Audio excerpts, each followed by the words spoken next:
Lucas, capítulo 14, versículo 25. Dice así: grandes multitudes iban con él, y él volviéndose.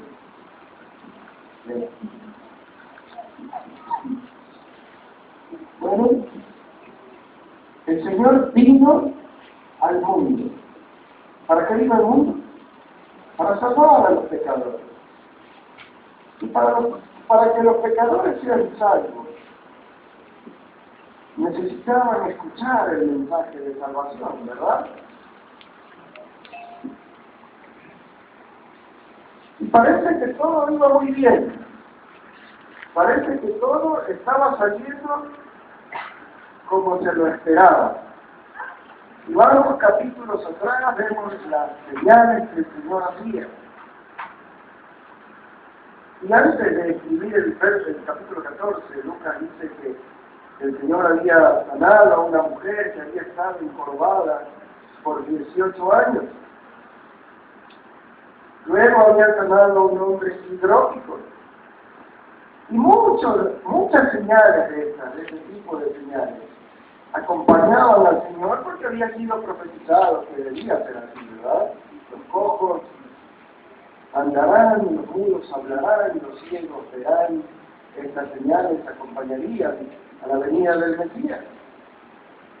Entonces todo iba muy bien. Grandes multitudes seguían al Señor.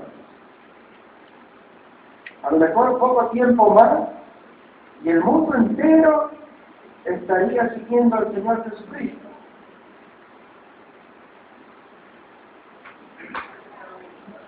Me llama mucho la atención, no dice que una multitud seguía al Señor, sino que grandes multitudes seguían al Señor.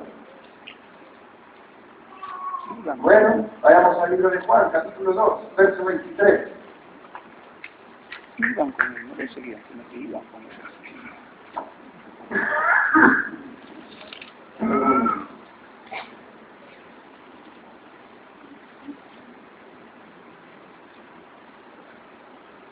Juan 2:23 dice que estando en Jerusalén en la fiesta de la Pascua, muchos creyeron en su nombre viendo las señales que hacía. Pero el verso 24 empieza con algo que debe llamarnos la atención. Pero, siempre que hay un pero en la Biblia es porque algo malo viene. Grandes multitudes iban con él. Ahora Juan dice que estando en Jerusalén en la fiesta de la Pascua, muchos creyeron en su nombre, viendo las señales que hacía. ¿Acaso no era lo que tenía que hacer el Señor? Caminar por todas las ciudades haciendo señales y más señales y milagros, y así todo Israel creería en él, y luego los israelitas llevarían su enseñanza y el Señor mismo con ellos, y así todo el mundo creería en el Señor. ¿Acaso no hubiera funcionado bien de esa forma? ¿Acaso no vino el Señor a salvar a la humanidad y eso hubiera sido una forma fácil de salvar a la humanidad? Y ahí viene el pero. Pero Jesús mismo no se fiaba de ellos, porque conocía a todos. Y no tenía necesidad de que nadie le diese testimonio del hombre, pues él sabía lo que había en el hombre. Entonces cuando Lucas nos relata que grandes multitudes iban detrás de él, el Señor no se sorprendía por eso, porque el Señor conoce al hombre y sabe las razones y los motivos por las cuales la gran multitud o esas grandes multitudes le seguían. Y no era lo que él quería, no era para lo que había venido.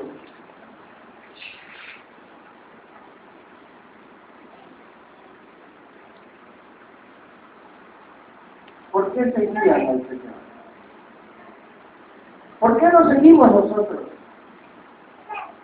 ¿Por qué somos parte de una tal vez pequeña multitud aquí, y seguimos al Señor. ¿En qué estamos pensando? A lo mejor, en ese grupo de gente, muchos iban detrás del Señor Jesucristo por lo que podían ganar de Él, por lo que se podían beneficiar de Él. Si estaban enfermos, serían sanados. Y a lo mejor sucede hoy lo mismo.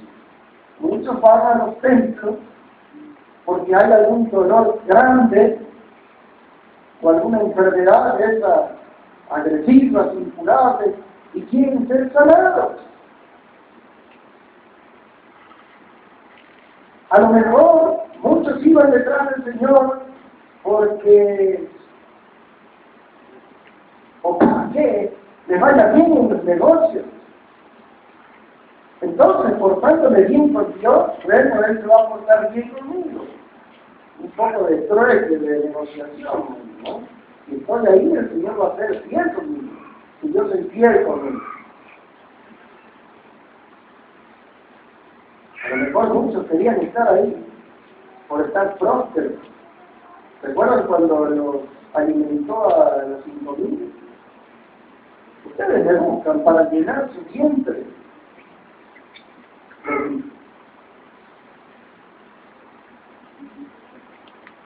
Y otros, curiosos, le seguían para ver los milagros que hacían.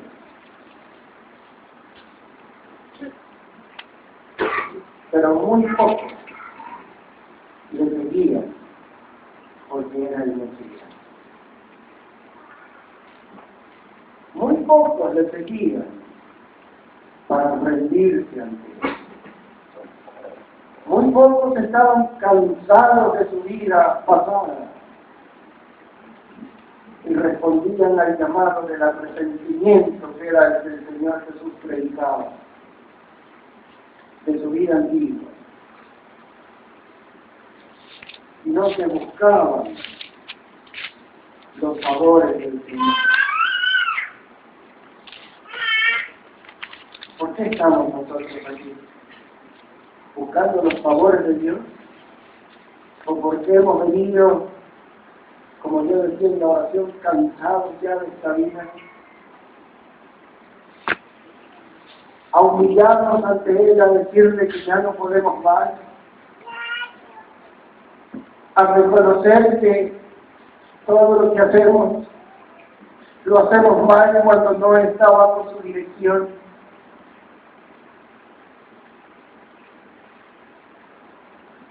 Seguimos al Señor pensando primeramente en Él, o siempre estamos pensando en nuestra conveniencia y después en Él.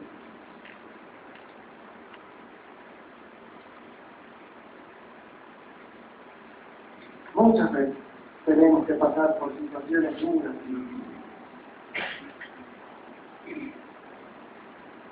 para reflexionar y sentir la necesidad de un Salvador.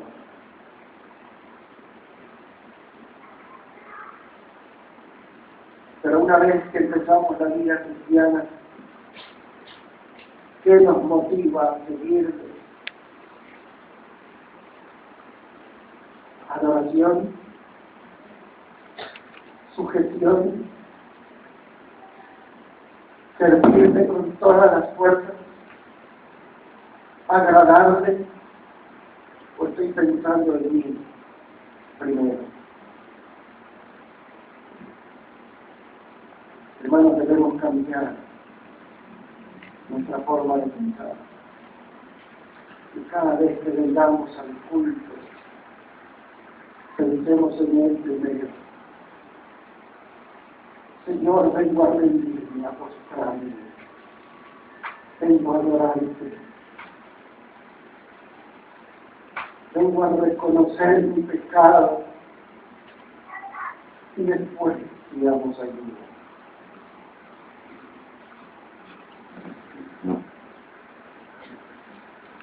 Y el relato sigue diciendo que las grandes multitudes le seguían y Él se volvió y les dijo. Me llama mucho la atención la forma de escribirlo de Lucas.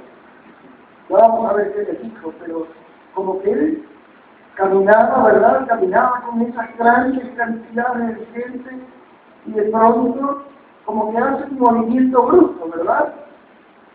Por lo menos yo no puedo ver algo así. Y se vuelve, como se pega en ese momento y empieza a hablarse.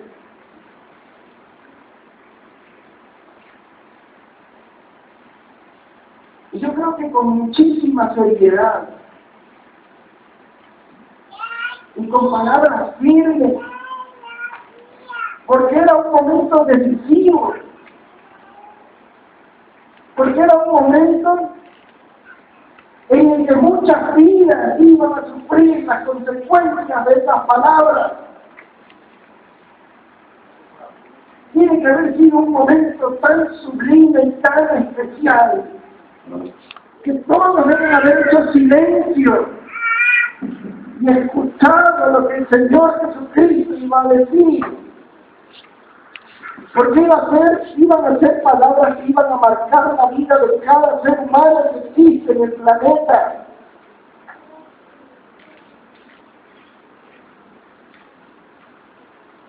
Humanamente hubiéramos pensado que el Señor hubiese estado feliz porque estaba logrando el propósito y caminaba y muchos le seguían y se amontonaban las gentes detrás de él. Pero ese día se detiene, se da la vuelta y con palabras firmes marca la diferencia, pone límite.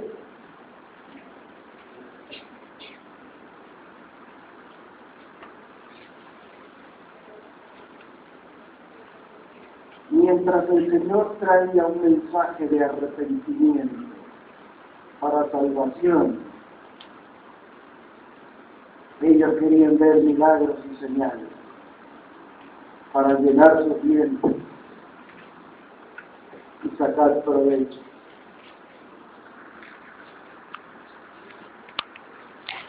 Y hoy pasa lo mismo.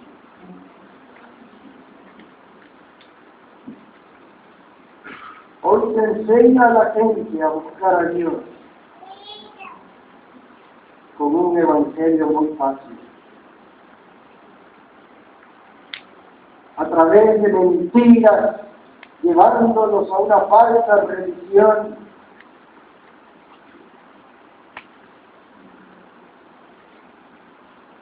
Y en lugar de buscar el arrepentimiento y el cambio,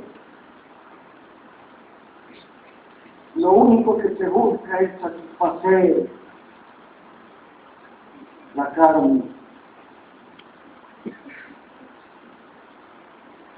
Hoy no se enseña más el pecado y el arrepentimiento. No se enseña a sobrevivir en santidad. Hoy se lleva a la gente a sentir emociones, a confundirlos, diciéndoles que el fruto de esas emociones es el poder del Espíritu Santo.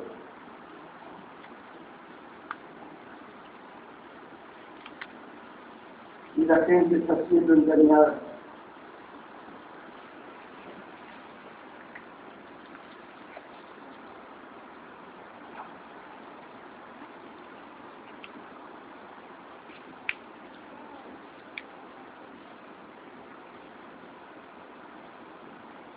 Casi que podríamos imaginar la escena, ¿verdad?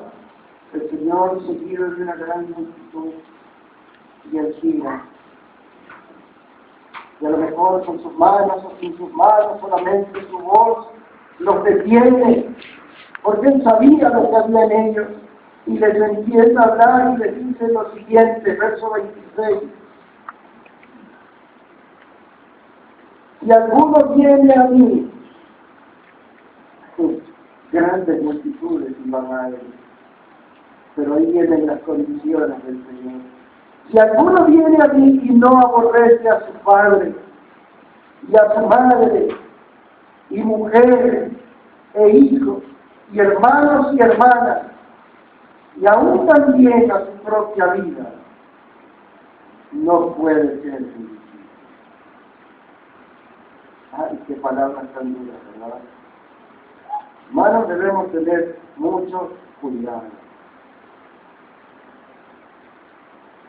No podemos tomar un versículo y sacarlo de contexto para crear una doctrina. Esta palabra aborrecer, que es una palabra griega que se pronuncia, por lo menos aquí lo dicen los griegos, misero, quiere decir amar menos. Es la preferencia relativa de una cosa por encima de otra, dice el diccionario. Poner en segundo lugar. Entonces podemos tener una idea clara, ¿no? De amar menos, poner en segundo lugar. No quiere decir, como nosotros lo creemos, de odiar a alguien.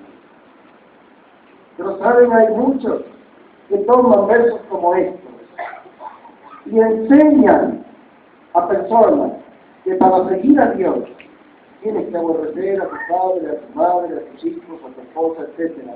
y tomar un nuevo rumbo. ¿Han oído de los niños de Dios? ¿Han oído de las familias? Cuidado, ellos lo hacen. ¿Han visto chicos y chicas, jovencitos, por lo general muy bien parecidos en los semáforos con unos folletitos que si usted lo lee parece un mensaje evangelístico y ellos piden algo a cambio? ¿Y se los ha cruzado? Casi todos ellos parecen extranjeros. Bueno, ellos son la familia, los niños de Dios.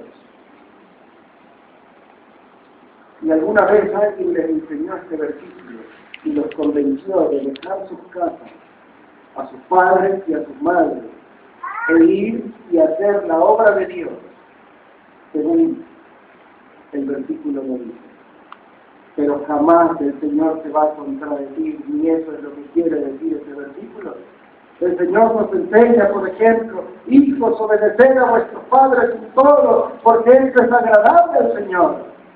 Mas luego en el libro de Efesios le dice a los hijos, Efesios 6:1, hijos, obedecer en el Señor a vuestros padres, porque esto es justo.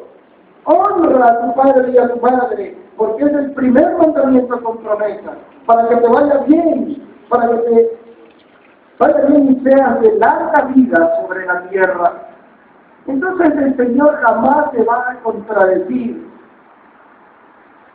Y por un lado va a decir que odies a tu padre y por otro lado va a decir que lo honres para que te vaya bien.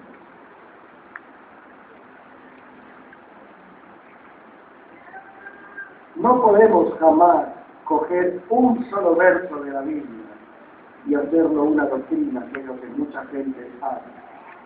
Debemos comparar los versos. Que cuando hay algo que nos incomoda, por ejemplo, esta palabra aborrecer, debemos ir al idioma original a ver qué es lo que quiere decir y nos vamos a encontrar con sorpresas. Esa palabra griega no quiere decir odiar, sino poner en segundo lugar, amar menos. Entonces ahí sí nos encontramos y confirmamos lo que Dios dice, que amarás al Señor tu Dios por sobre todas las cosas, con tu mente, con tu fuerza, con tu alma, con todo, ¿verdad? Entonces no tiene nada de raro que el Señor diga, si no aborreces, o si no pones en segundo lugar, o si no amas menos a tu padre o a tu madre, a tus hijos, a tu esposa, antes que a mí, no puedes ser mi discípulo, porque Dios debe ser primero en todo.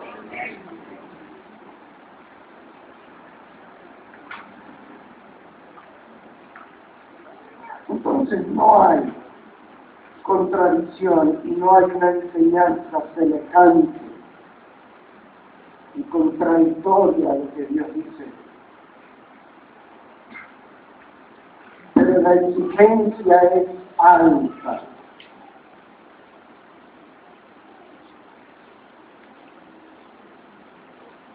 Varias ocasiones, y hablo en lo personal, ya he tenido que escuchar a personas que dicen, yo amo más a mi esposa que a Dios.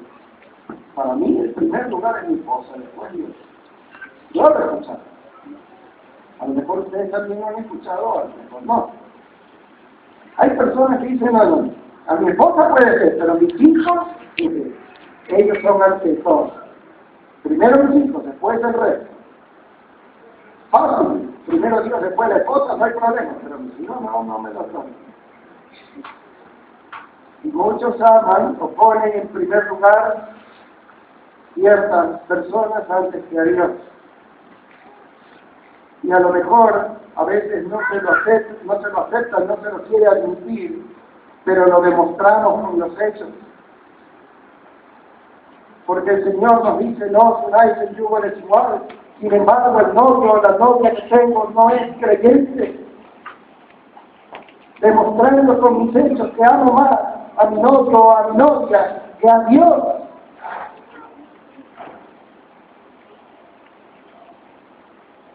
Por eso la exigencia del Señor es dura. Yo primero, el resto después. Si no es así, no puede ser mi discípulo.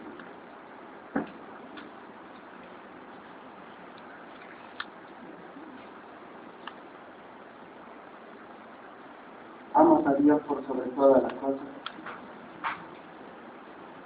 ¿O primero están los deportes? ¿O primero está la familia? ¿O primero están muchas otras cosas? Pero cuando tienes que demostrar que Dios es primero, hay contradicciones en Dios.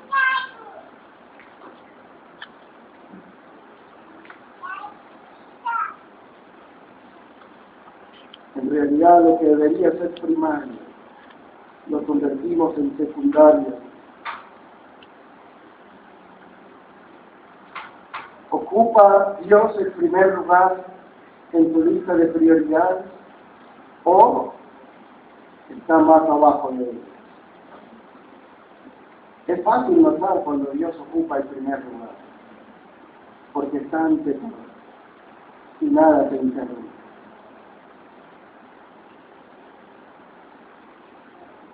¿Y saben?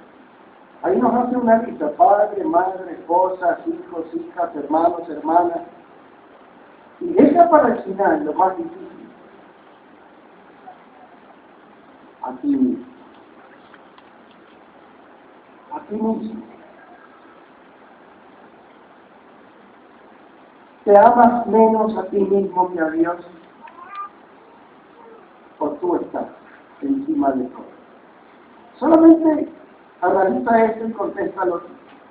Conteste usted mismo, hermano. Las decisiones que toma en su vida, ¿las toma porque Dios lo ha dicho o porque son decisiones personales?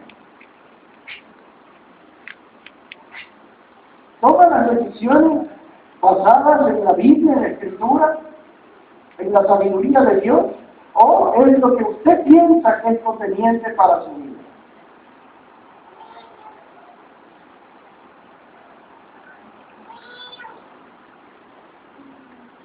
¿Estás haciendo por tu vida la voluntad de Dios?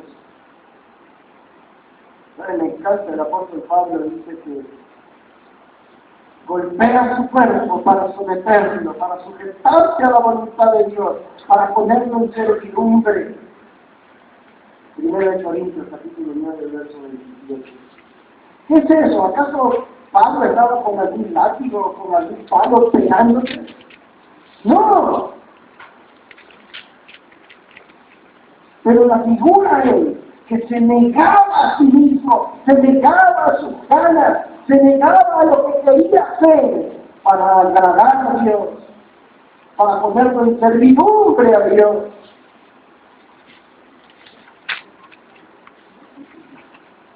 Como carne, ¿qué preferimos?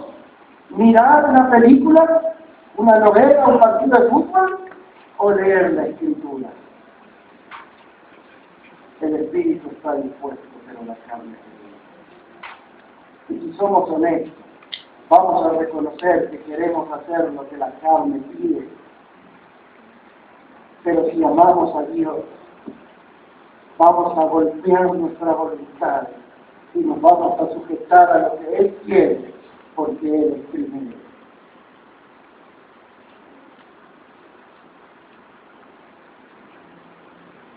En los pequeños detalles se encuentran las grandes diferencias.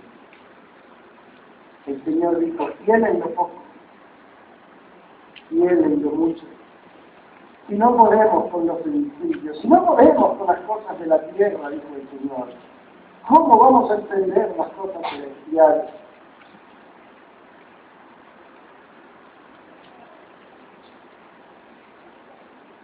¿Y saben qué es lo peor de todo esto? Que el Señor no dijo que si Él no es el primero, será su mal discípulo. Lo que el Señor está diciendo es que si Él no es el primero, entonces no puede ser su discípulo. Terrible, ¿verdad? Y añade, porque no se quedaría el Señor, como que le bajó el ánimo a la multitud. ¿Cuántos habrán escuchado esa palabra y se habrán ido? Pero todavía muchos quedaron ahí. Hay personas que no tienen mucho sentimiento por la familia, ¿verdad? No, está bien, no importa, la familia es nada. Yo te sigo. Pero el Señor añade más. Y dice, y el que no lleva su cruz y viene en pos de mí, no puede ser mi discípulo. Algo más si realmente comprenderíamos lo que quiere decir llevar la cruz. Algunos la llevan colgando en el pecho, otros llevan la cruz colgando en la oreja, otros se la ponían como emblema en los uniformes, en los escudos. Pero la cruz debemos llevarla en el corazón. Y no en madera, sino la muerte de nuestro Señor Jesús. Lo que representa esa cruz, el sacrificio del Señor. Y si nuestro corazón no está dispuesto a sacrificarse por el Señor, entonces no podemos ser sus discípulos. ¿Le has dicho alguna vez a tu Señor, Dios mío, no te quiero ofender, no quiero negarte, no te quiero traicionar? Dios mío, antes de ofender tu nombre, antes de negarte, antes de traicionarte, mejor quítame la vida.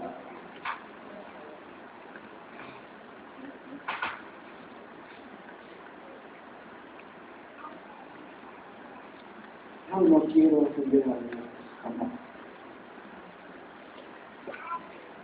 Y antes de ensuciar su nombre,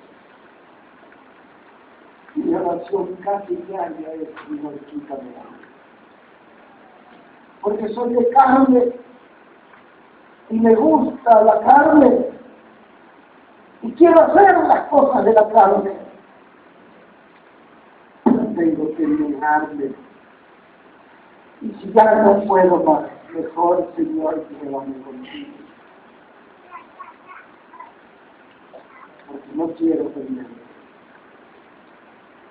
Porque tu nombre es tan santo que no merece ser ensuciado por un miserable conmigo. Toma tu cruz.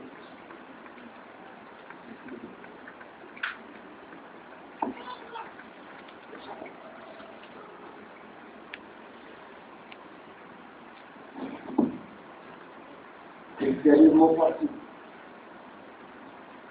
Verdaderamente hay mucha gente que realmente no entiende lo que es ser un creyente. Están en las iglesias tan confundidos que ni siquiera saben que están confundidos. Se sienten tan bien. Creen haber encontrado lo que han estado buscando toda su vida. Y hasta hablan de Dios,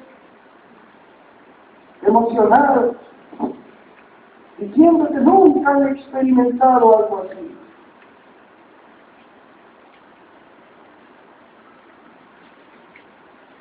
¿Y sabe qué? Es un patrón de la humanidad. No es privilegio nuestro ahora.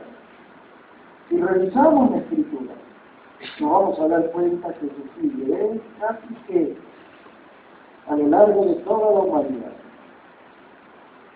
Y hablamos del profeta Samuel. Hoy día casi me hacía leer algo de Samuel. Estaba en el devocional de Pablo Martín, pero no de este día, sino de otro día. Y decía que Samuel, criado por su madre, prácticamente en el templo y todo lo demás. Tremendo hombre Samuel. Pero ¿qué le dijo Israel a Samuel? Israel habló del pueblo. Queremos un rey, así como las demás naciones. Israel tenía rey y era el Señor. Pero ellos querían estar como los demás. Y rechazaban a Samuel, el profeta de Dios. Y Dios le dice a Samuel, tranquilo, porque fue un golpe para Samuel. No te están rechazando a ti, me están rechazando a mí. A la gente le gusta parecerse a los demás. Y hablamos del profeta Elías. ¿Recuerdan cuando Elías era perseguido por Acab y Jezabel, aquella malvada mujer? Elías derrotó a los 450 profetas de Baal.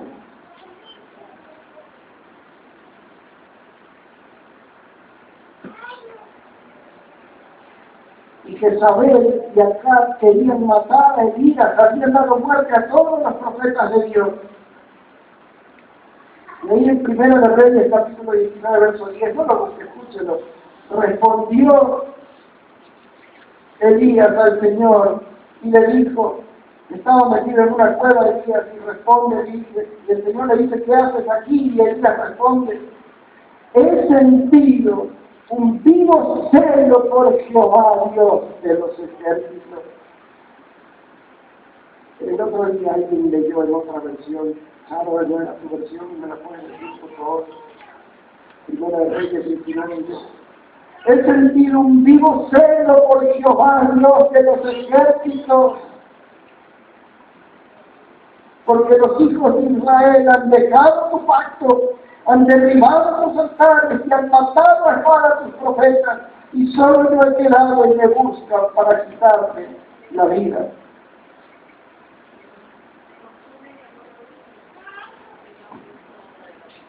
Me consume mi amor por ti, Señor Dios Todopoderoso.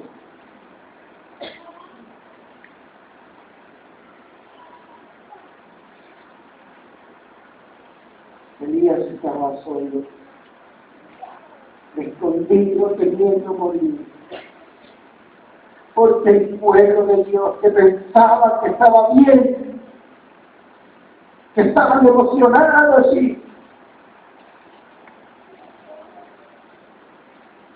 me consume mi amor por ti, Dios Todopoderoso. Y vemos al profeta Jeremías. Todo el libro es una queja. A Jeremías no le interesaba agradar a la gente. Jeremías había sido llamado por Dios para el mensaje de arrepentimiento. Y era duro con el pueblo y con los reyes. Y si vemos el capítulo 26 de Jeremías, vemos que fue amenazado por todos los príncipes de Judá. Amenazado de muerte.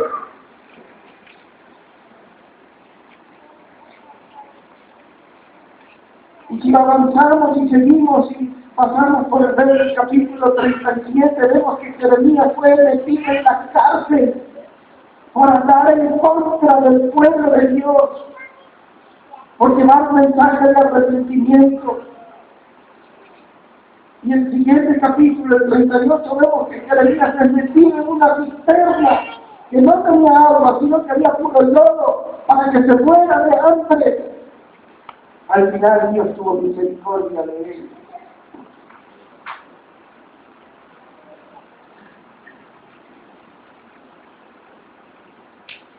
Y lo liberó. Pero estos profetas no buscaban el favor de la gente, sino obedecer la palabra de Dios. Isaías, si hablamos del capítulo 1 de Isaías llama al arrepentimiento al pueblo. Hastiado estaba Dios de los sacrificios y de la grosura de los sacrificios. Estaba cansado Dios. Oh generación pecadora, pueblo cargado de maldad, generación de malignos, hijos depravados, dejaron a Jehová, provocaron a ir al Santo de Israel, se volvieron atrás.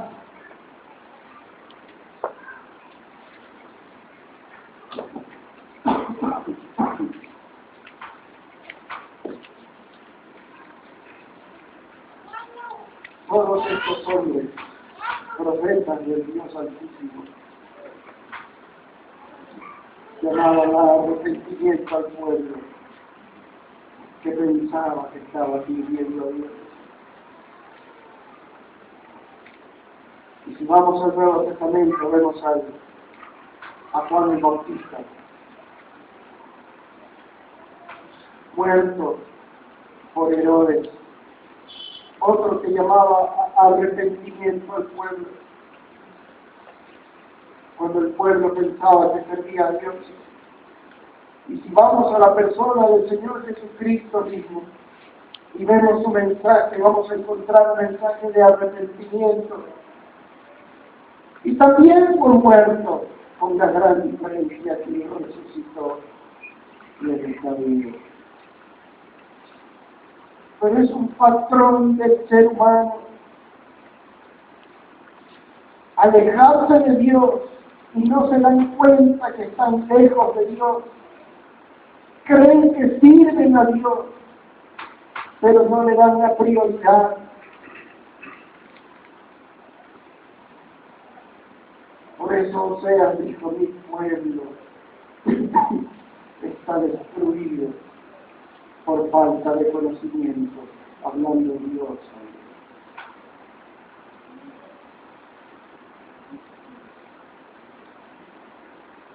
El pueblo se deja engañar fácilmente y no escucha el mensaje de Dios y trata con violencia a su mensajero. Hermanos, y lo triste es que hoy en día el patrón se repite y el pueblo sigue siendo engañado.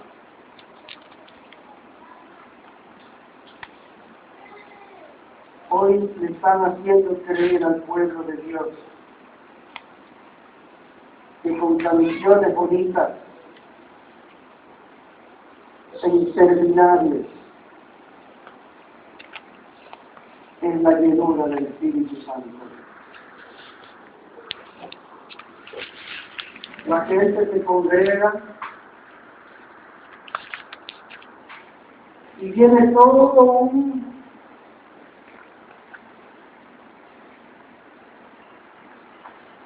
espectáculo, show, como le quiera llamar, con un ambiente muy seductor, y empiezan canciones muy suaves, muy tranquilas, y la canción no termina nunca, porque sigue y sigue y sigue, y usted puede ver todos ahí con sus ojos cerrados y llorando y abrazándose. ¿Saben qué? Es muy seductor. Y si no estamos alerta, es muy fácil caer en la trampa. le llaman ministración, le llaman cánticos espirituales.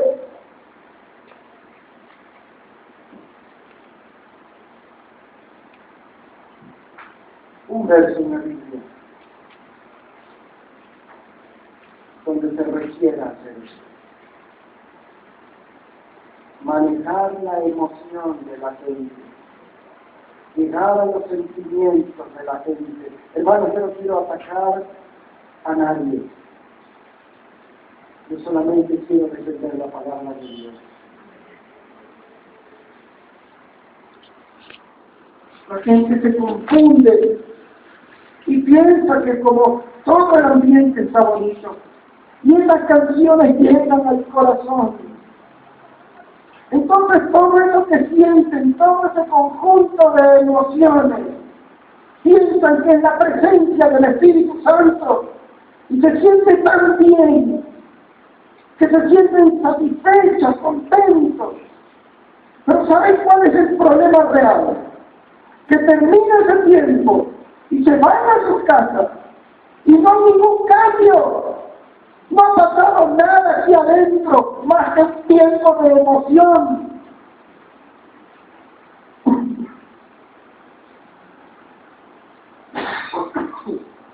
Sin embargo, piensan que han disfrutado de la presencia del Espíritu Santo. Son cosas humanas y dirigidas.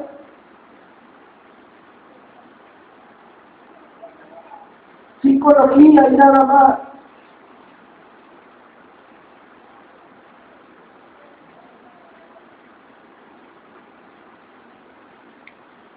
¿Saben qué?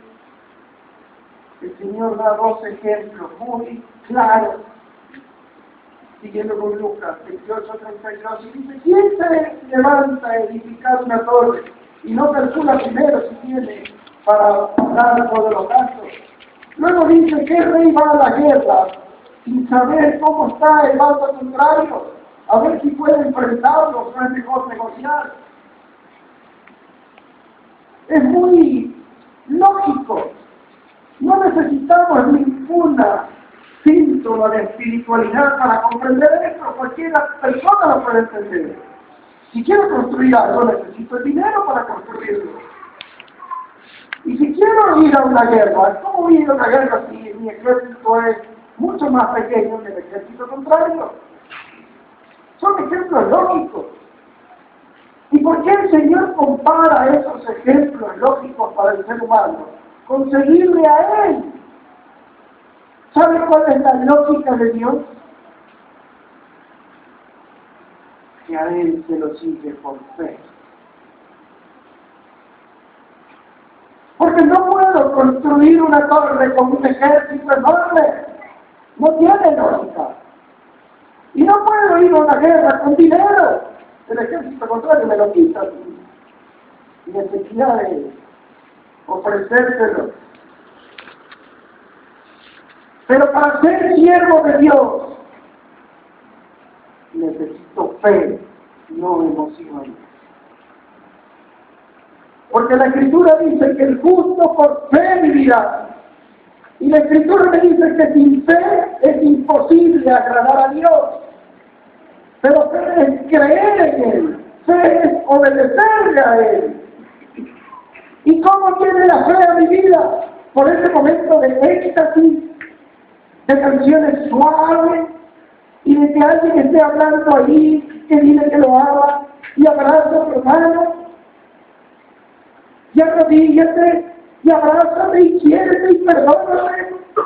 Y alguien te está diciendo ahí, susurrando palabras bonitas, cuando los instrumentos tocan muy suaves. Así adquirimos fe o emociones. Porque la fe viene por el oír, y el oír la palabra de Dios.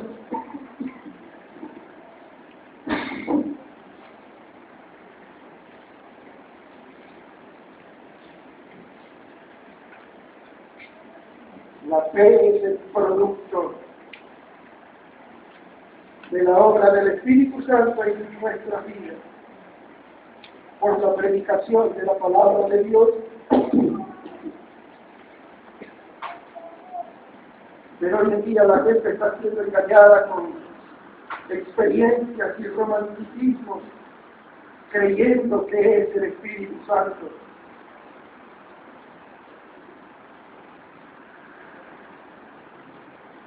La fe, el conocimiento de la palabra de Dios produce arrepentimiento en nuestra vida.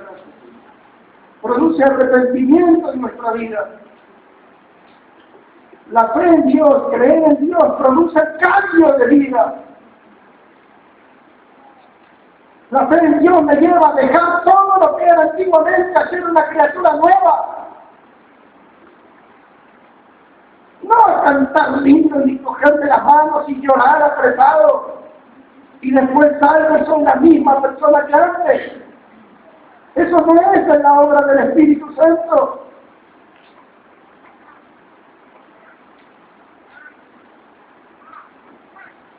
Y las personas tienen que buscar más y más y más para sentir eso.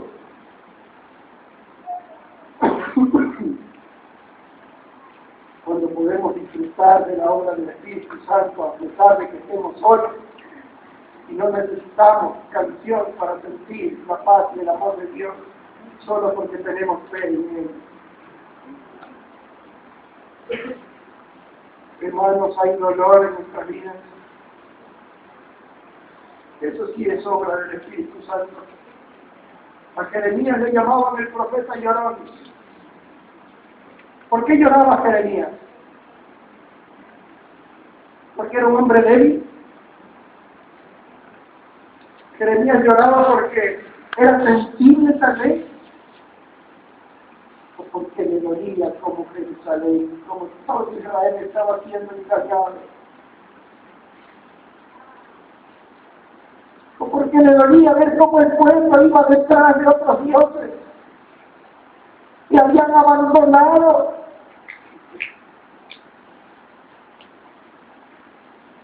a Dios.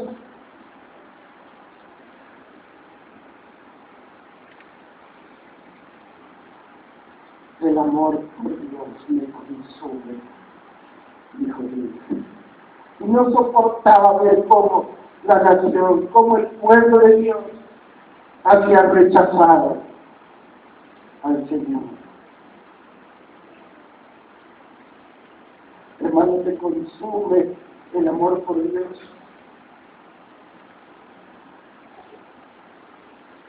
Te duele ver lo que está sucediendo. Hay muchos que creen que son salvos porque sienten toda esta emoción y porque tienen sus experiencias, pero realmente no conocen a Dios.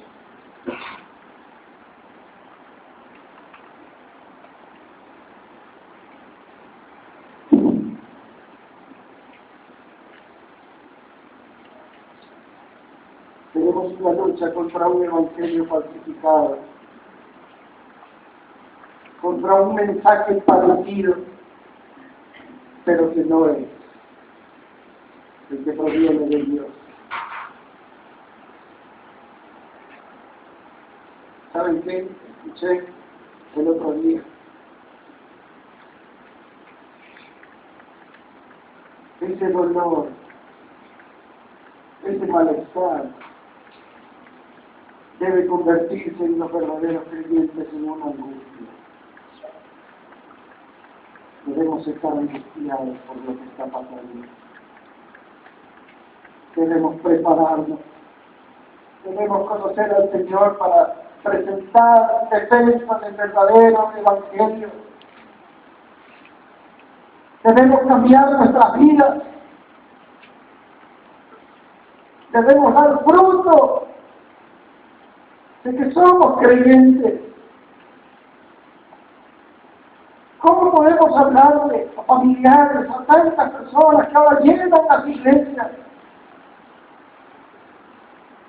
que la verdadera fe en el Señor Jesucristo está en el cambio de vida? Y no solamente en emociones y después la vida sigue igual. La única única forma de demostrarlo es con la palabra de Dios y con nuestro testimonio. Pero si queremos ser iguales a otros, o si queremos ser iguales al mundo, ¿cómo vamos a demostrar la diferencia? ¿Cuál era la diferencia entre el pueblo y los profetas del Señor? Claro, nosotros sabemos que eran profetas, pero el pueblo no sabía. El pueblo los tenía por hombres paganos, se los acusaba al pueblo de Dios. Y por eso los perseguían y los mataban. Cada uno en su época.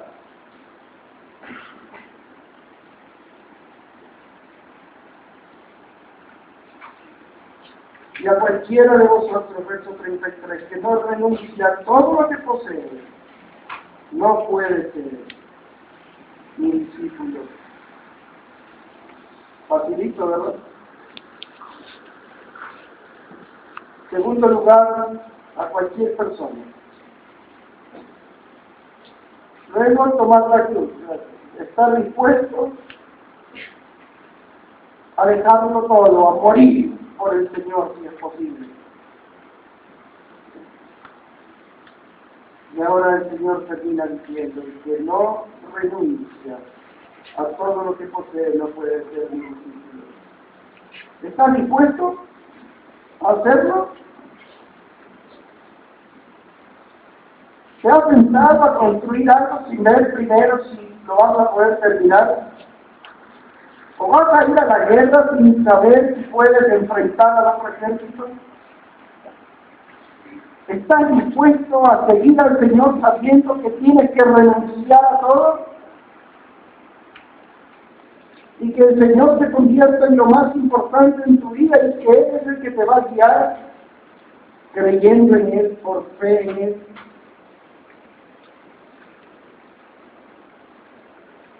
No podemos mezclar la santidad de Dios con la maldad de este mundo. No podemos estar arraigados a este mundo y tratar de servir a Dios al mismo tiempo.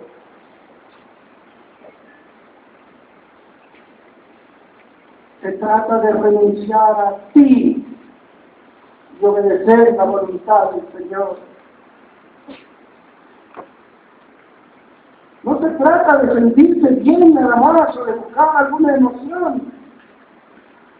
Se trata de obedecer a Dios.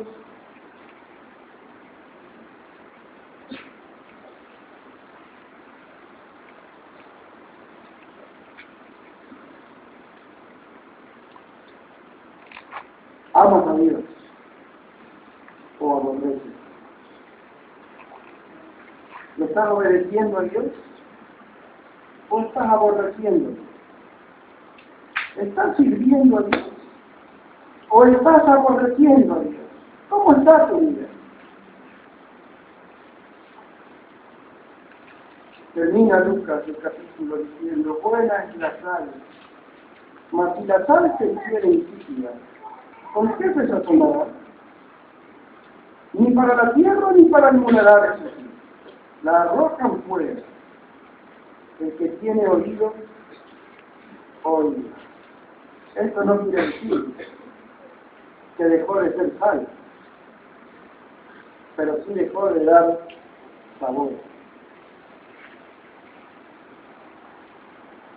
Hermanos, somos sal en este mundo. Somos luz en este mundo. ¿Por qué nos estamos dejando llevar?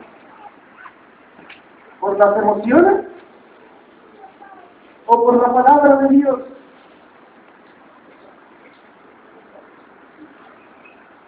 El otro día, hablando con alguien, me dijo que una de las cosas por las que les costó venir al templo era por la música. Porque estaba acostumbrada esa persona a ese tiempo que creía que la llenaba. Hasta que comprendí. Las emociones no son malas todas, pero no podemos dejarnos llevar por ellas. No puedo dejarme llevar por mi estado, por cómo me siento ahora, cómo pienso que estoy. La Escritura es muy clara y Dios quiere que vivamos en santidad. Dios quiere que dejemos el pecado a un lado. Dios quiere que tengamos una nueva vida. Dios quiere que renunciemos a lo que somos. Cuidado, va a haber un renuncio de trabajo masivo el día de mañana. No estamos hablando de eso, hermano. No estamos hablando de eso para nada. Cuando estamos hablando de renunciar a lo que somos, Dios mío, miserable de mí, te necesito. Si tengo mi trabajo, Dios te doy gracias, porque en ese lugar voy a hacer tu obra. Si estoy estudiando, Dios, gracias, porque en ese lugar le voy a hablar a mis compañeros. Pero Dios mío, ayúdame a vivir en santidad, ayúdame a vivir para ti. Renuncio a mi carne, hago morir a mi carne. Renuncio a mis deseos, a mis ganas. Quiero morir a mis deseos, a mis ganas. Miserable de mí, dijo Pablo, porque lo que no quiero, eso hago. Y lo que sé que debo de hacer, no lo hago. Mas gracias sean dadas a Dios por Jesucristo el Señor, que nos da la libertad para vivir para Él.